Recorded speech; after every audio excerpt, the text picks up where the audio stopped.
बहराम मां मोहम्मद सादिक खोसरो जी ख़बर मूजिब बहराम में शिया उलमा कौंसल MVM अस्करिया ऐं ॿियनि तंज़ीमनि पारां हाकिम अली शाह ऐं हुसैन बख्श मंगसी खां दोस्त अली रोड ताईं यौमुल क़ुद्स रैलियूं कढियूं वयूं।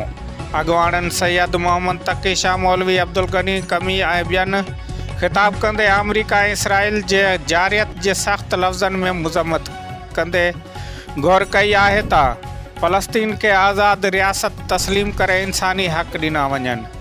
उम्मत मुस्लिमा मुतहदी बैतुल मुक़द्दस जे आज़ादी लाइ आवाज़ उथारे। ईरान ख़िलाफ़ अमरीकी साज़िशनि जो ख़ात्मो कयो वञे। अक़वाम मुतहदा अमरीका ऐं इसराइल जी दहशतगर्दी जो नोटिस वठी मुसलमाननि मथां ज़ुल्म बंदि कराए। नाज़रीन, बहराम में शिया उलमा कौंसल MVM अस्करिया ऐं ॿियनि तंज़ीमनि पारां हाकिम अली शाह ऐं हुसैन बख्श मंगसी खां दोस्त अली रोड ताईं यौमुल क़ुद्स रैलियूं कढियूं वयूं।